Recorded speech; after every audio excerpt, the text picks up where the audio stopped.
Hello everyone, welcome to the channel take easy pharmacy. तो आज के लेक्चर में हम पढ़ने वाले हैं फार्मास्यूटिकल केमिस्ट्री के कुछ इंपॉर्टेंट एमसीक्यू जो कि एग्ज़ाम पॉइंट ऑफ व्यू से बहुत ही इंपॉर्टेंट रहेंगे। तो स्टार्ट करते हैं आज का लेक्चर। तो फर्स्ट एमसीक्यू क्या है? Accuracy refers to. एक्यूरेसी किसे कहते हैं? Closeness of value to each other, reproducibility of result को, closeness of measured value to true value, या फिर नंबर ऑफ सिग्निफिकेंट फिगर को। तो एक्यूरेसी हम कहते हैं। तो right answer is option number B, closeness of measured value to true value. क्या है? Closeness of measured value to true value. तो एक्सप्लेनेशन क्या है? एक्यूरेसी हम कहते हैं क्लोजनेस टू ट्रू वैल्यू, जबकि जो प्रिसिशन हम कहते हैं क्लोजनेस ऑफ रिपीटेटेड वैल्यू को। ठीक है, नेक्स्ट एमसीक्यू पे चलते हैं। अब नेक्स्ट क्वेश्चन है प्रिसिशन। अब प्रिसिशन आ गया। प्रिसिशन किसे कहते हैं? एरर फ्री रिजल्ट को, closeness of result to true value को, या फिर रिप्रोड्यूसिबिलिटी रिजल्ट को, या फिर स्टैटिस्टिकल सिग्निफिकेंस को। तो right answer is option number C, reproducibility of result. तो एक्सप्लेनेशन में क्या है? प्रिसिशन हम किसे कहेंगे? या फिर तो रिपीटेबिलिटी होगी जो अभी पिछले पॉइंट में हमने देखा था, या फिर क्या होगी? Reproducibility of measurement. ठीक है, नेक्स्ट एमसीक्यू पे चलते हैं। अब क्या है? Which of the following is a source of impurity in drug. इनमें से कौन सा ऐसा कारण है जो कि इम्प्योरिटी का कारण बन सकता है किसी भी ड्रग मैन्युफैक्चरिंग में? ठीक है, तो क्या है? Raw material, storage condition, manufacturing process, या फिर all of the above. So right answer is option number D, all of the above. तो एक्सप्लेनेशन में क्या है कि जो इम्प्योरिटीज अराइज होती है वो रॉ मटेरियल की वजह से भी हो सकती है, जो उसके अंदर कंटामिनेशन की वजह से भी हो सकती है, मैन्युफैक्चरिंग प्रोसेस की वजह से भी हो सकती है, पुअर स्टोरेज की वजह से भी हो सकती है। ठीक है, चलते हैं नेक्स्ट एमसीक्यू की तरफ। नेक्स्ट एमसीक्यू है limit test for chloride is based on which reaction. ठीक है, तो ऑप्शन है बेरियम क्लोराइड पे, सिल्वर नाइट्रेट पे, लेड एसीटेट पे, या फिर मर्क्यूरिक क्लोराइड पे। So right answer is option number B, silver nitrate पे। ठीक है, एक्सप्लेनेशन क्या कहती है? लिमिट टेस्ट ऑफ क्लोराइड में रिएक्शन क्या होती है? AgNO3 रिएक्ट करता है, वाइट प्रेसिपिटेट देता है किसके? AgCl के। ठीक है, नेक्स्ट क्वेश्चन पर चलते हैं। Limit test for sulphate use. अब क्या लिमिट टेस्ट है जो सल्फेट का, उसका क्या यूज है? तो सबसे पहला है barium chloride in acidic medium, या फिर सिल्वर नाइट्रेट, या फिर सोडियम हाइड्रोक्साइड, या फिर potassium dichromate. So right answer is option number ए, इसका क्या? BaSO4 white turbidity. BaSO4 क्या होगा? वाइट टर्बिडिटी देगा किसके साथ? BaCl2 के साथ, और किसकी प्रेजेंस में? HCl की प्रेजेंस में। ठीक है, नेक्स्ट एमसीक्यू पे चलते हैं। नेक्स्ट है impurity of heavy metal is checked by. मतलब जो हैवी मेटल उनकी इम्प्योरिटी हम कैसे चेक कर सकते हैं? ब्राउन रिंग टेस्ट की वजह से, सोडियम हाइड्रोक्साइड टेस्ट की वजह से, सल्फाइड प्रेसिपिटेशन, थियो एसिटे थियोएसिटामाइड की वजह से, या फिर आयोडीन टाइट्रेशन से। तो किससे चेक कर सकते हैं? So answer is option number C, heavy metals form dark sulfide precipitation with thioacetamide in acidic medium. ठीक है, जो हैवी मेटल्स है वो क्या करेंगे? डार्क सल्फाइड प्रेसिपिटेट बना लेंगे, किसके साथ बनाएंगे? थियोएसिटामाइड के साथ, किसमें? एसिडिक मीडियम में। सो सेवेंथ एमसीक्यू क्या है? Which test is use for detection of arsenic impurity. इनमें से कौन सा ऐसा टेस्ट है जो कि आर्सेनिक इम्प्योरिटी को डिटेक्ट करने के लिए यूज़ किया जाता है? एक तो गजट टेस्ट, फिर नेस्लर टेस्ट, फिर मोलिस टेस्ट, फिर FeCl3 test. So right answer is option number A, Gutzeit test. क्या है? Gutzeit test. तो क्या है? गजट टेस्ट क्या करता है? आर्सेन गैस को रिएक्ट कराता है किसके साथ में? HgCl2 पेपर के साथ, जो कि क्या देता है? येलो कलर का स्टेन देता है, जिसकी वजह से हमें पता चलता है कि उसमें हमारा आर्सेन गैस प्रेजेंट है या नहीं है। ठीक है, next MCQ. Which of the following is not a volumetric titration method, इसमें से कौन सा है जो कि वॉल्यूमेट्रिक टाइट्रेशन मेथड नहीं है? Acid based titration, redox titration, complexometric titration या फिर सब्लिमेशन मेथड। तो right answer is option number D, sublimation method. तो एक्सप्लेनेशन क्या है? Sublimation is not volumetric, other three are classical titration method. ठीक है, सब्लिमेशन क्या है? वॉल्यूमेट्रिक मेथड नहीं है, लेकिन जबकि जो बाकी तीन है वो क्लासिकल टाइट्रेशन मेथड है। ठीक है, नेक्स्ट है which of the following is not a volumetric, sorry,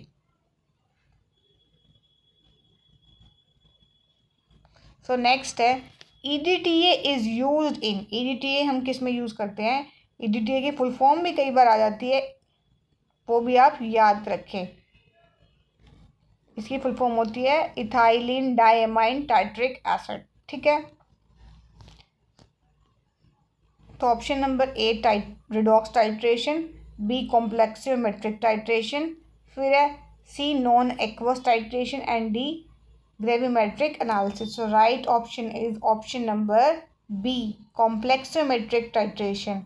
ठीक है, एडीटीए क्या है? एक चिलेटिंग एजेंट होता है जो कि हम यूज़ करते हैं कॉम्प्लेक्सियोमेट्रिक टाइट्रेशन के अंदर। एग्जांपल क्या है इसका? कैल्शियम या फिर मैग्नीशियम। ठीक है, next MCQ, precipitation titration include. Precipitation titration में क्या आता है? मोर्स मेथड, पोलहार्ड्स मेथड या फिर फजान्स मेथड या फिर सारे ऑल ऑफ दीज। तो right answer is all of these. ठीक है, option number D, all of these. Explanation क्या है? All are argentometric method for halide estimation. ठीक है, अर्जेंटोमेट्रिक मेथड उनको कहा जाता है जिनके अंदर रिएक्शन प्रेजेंट होती है किसकी? AgCl या फिर Cl की। ठीक है, AgCl, इसलिए उनको अर्जेंटोमेट्रिक मेथड कहा जाता है। चलते हैं नेक्स्ट MCQ पे। पैरस सल्फेट इज यूज्ड एज, हम किसकी तरह यूज़ करते हैं? ऑप्शन नंबर ए, एंटासिड की तरह, हिमनैटिक्स की तरह या फिर एंटीसेप्टिक या फिर डायूरेटिक की तरह। तो answer is option number B, haematinics. ठीक है, पैरस सल्फेट क्या करेक्ट करता? आयरन डेफिशिएंसी और अनीमिया। ठीक है, आयरन डेफिशिएंसी अनीमिया को। नेक्स्ट MCQ पे चलते हैं। फिर है magaldrate is chemically a. Magaldrate chemically क्या है? Aluminium hydroxide plus magnesium hydroxide complex या फिर सोडियम बाइकार्बोनेट या फिर कैल्शियम कार्बोनेट या फिर magnesium sulphate. So right answer is option number A, aluminium hydroxide plus calcium hydroxide. ठीक है, एक्सप्लेनेशन में क्या है? मेगालरेट क्या है? Hydrated aluminium magnesium hydroxide complex, जो कि क्या है? एक एंटासिड होता है। नेक्स्ट है sodium bicarbonate act as. Sodium bicarbonate किसकी तरह एक्ट करता है? सिस्टमिक एंटासिड की तरह, हिमनेटिक की तरह, कैथार्टिक की तरह या फिर प्रोटेक्टेंट की तरह। तो right answer is option number A, systemic antacid की तरह। ठीक है, सोडियम बाइकार्बोनेट क्या करता है? न्यूट्रलाइज करता है हमारे गैस्ट्रिक एसिड को क्विकली और सिस्टमिक एंटासिड की तरह एक्ट करता है।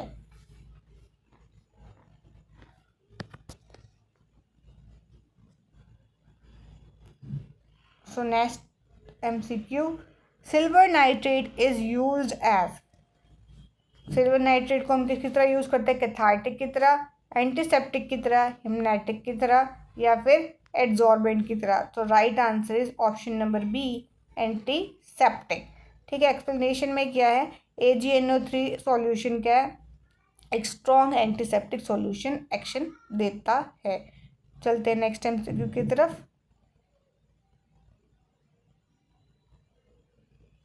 नेक्स्ट है हमारा hydrogen peroxide decomposes into. Hydrogen peroxide किसके अंदर ब्रेक डाउन होता है? डिकम्पोज होता है। तो सबसे पहला पॉइंट है O2 प्लस H2O या फिर CO2 प्लस H2O या फिर HCl प्लस O2 या फिर H2+O2। So right answer is option number ए। ठीक है, तो H2O2 किस में ब्रेक डाउन होगा, H2O+O2, और किसकी तरह यूज होगा, ये यूज एज एंटीसेप्टिक। ठीक है, तो नेक्स्ट है सोडियम फ्लोराइड इन टूथपेस्ट एक्ट एज, जो सोडियम फ्लोराइड NaF हम यूज करते हैं टूथपेस्ट के अंदर, वो किसकी तरह एक्ट करता है, एंटीसेप्टिक की तरह, एंटी कार्सियोजेनिक की तरह, सॉरी कैरियोजेनिक की तरह, वाइटनिंग एजेंट की तरह, या फिर एड्सॉर्बेंट की तरह। तो answer is option number B, anti cariogenic agent. और तो कैरियोजेनिक एजेंट क्या होता है, सबसे पहले तो एक्सप्लेनेशन में क्या लिखा है, NaF strengthens enamel and prevents dental caries. मतलब कैरियोजेनिक एजेंट ऐसे होते हैं जो कि हमारे दांत के अंदर कीड़ा लग जाता है ना, उससे उन कैरीज से हमें बचाते हैं, इसलिए हम उसको यूज़ करते हैं। ठीक है, नेक्स्ट MCQ है nitrous oxide is commonly use as. Nitrous oxide gas है जिसको हम लाफिंग गैस भी कहते हैं, उसको हम क्यों यूज़ करते हैं, हिमनैटिक की तरह, जनरल एनास्थेटिक की तरह, कैथार्टिक की तरह, या फिर एंटी हाइपरटेंसिव में हम उसको इस्तेमाल करते हैं। So right answer is option number B, general anaesthetic. ठीक है, इसका क्या एक्सप्लेनेशन क्या है, लाफिंग गैस भी इसको कहते हैं, और ये क्या है, एनास्थेटिक है और एनाल्जेसिक है। एनास्थेटिक मतलब ये हमें सिडेशन कॉज कराती है, ठीक है, लॉस ऑफ कॉन्शियसनेस कराती है, और एनाल्जेसिक में क्या है, पेन को भी, हमारे पेन के सेंसेशन को भी नहीं होने देती। ठीक है, नेक्स्ट MCQ क्या है, ब्लीचिंग पाउडर को हम केमिकली क्या कहते हैं, केमिकल फॉर्मूला बताना है, CaOH2 का होल ट्वाइस, CaOCl2, या फिर CaCO3, या फिर CaSO4। ठीक है, so right answer is CaOCl2। ठीक है, ब्लीचिंग पाउडर को हम क्या कहते हैं, calcium oxychloride, option number B. Potassium permanganate act as, किसकी तरह एक्ट करता है, रिड्यूसिंग एजेंट की तरह, ऑक्सीडाइजिंग एजेंट की तरह, एसिडाइफाइंग एजेंट की तरह, या फिर कैटार्टिक की तरह। So right answer is option number B, oxidising agent.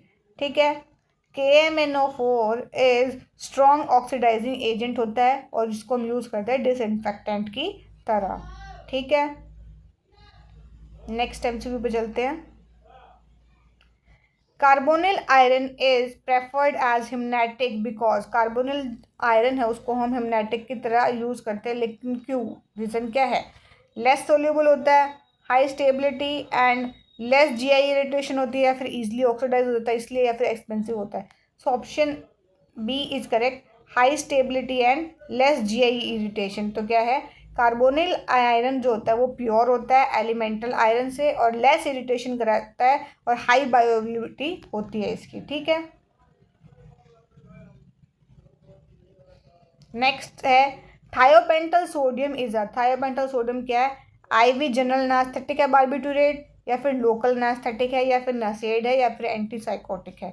So right answer is option number A, general anaesthetic बारबिटूरेट।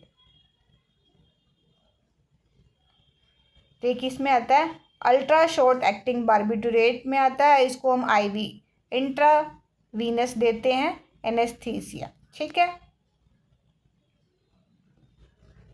एक मिनट, नेक्स्ट है डाइजिपाम बिलोंग्स टू, डाइजिपाम कौन सी कैटेगरी से बिलोंग करता है, बारबिटूरेट से, या फिर बेंजोडाइजिपीन से, या फिर फिनोथायाजीन से, या फिर लोकल एनास्थेटिक से।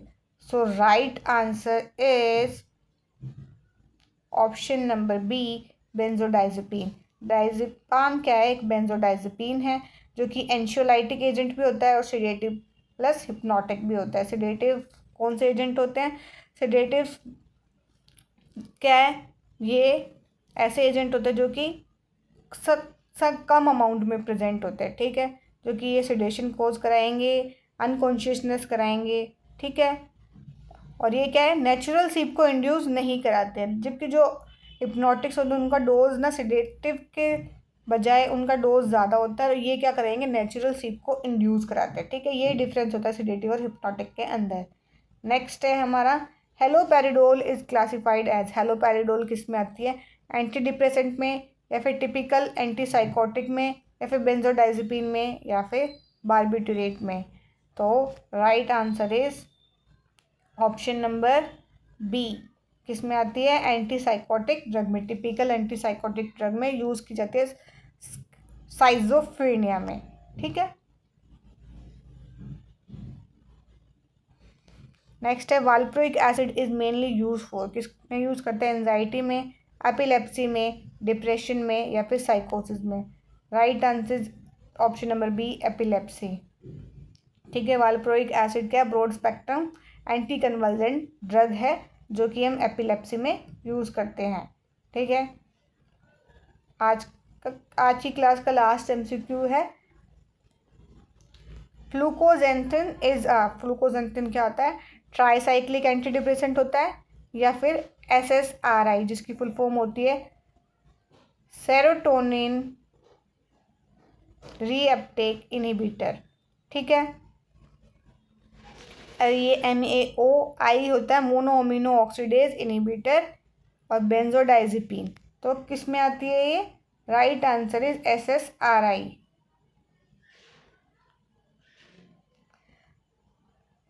फ्लूकोजेंथिन क्या है, एक प्रो टाइप है SSRI एंटी डिप्रेसेंट, कौन सी कैटेगरी है, SSRI तो है लेकिन आती किस में है, एंटी डिप्रेसेंट कैटेगरीज के अंदर आती है। तो ये थे हमारे कुछ MCQ जो कि इम्पॉर्टेंट थे।